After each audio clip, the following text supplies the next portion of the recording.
Welcome to Not Milk Never Milk. Subscribe if you're lactose intolerant. You start by preparing essentials. Make sure you have maintainer rights and a Gitlab project, then register a runner so jobs can run.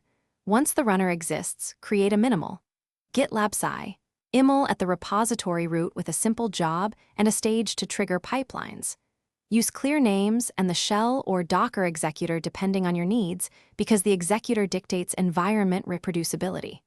Once done, commit and push to run the first pipeline and validate connectivity between Gitlab and the runner.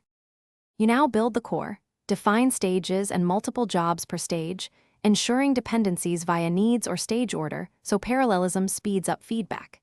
Use cache to reuse dependencies and artifacts to pass build outputs to later jobs. This reduces time and storage churn.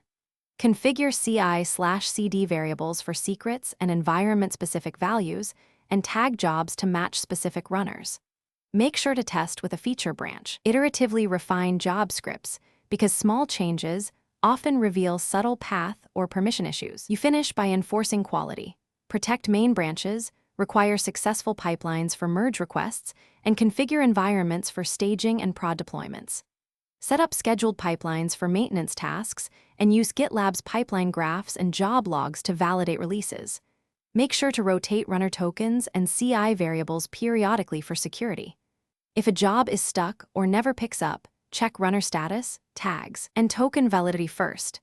That single check solves most connectivity issues and gets your pipeline running.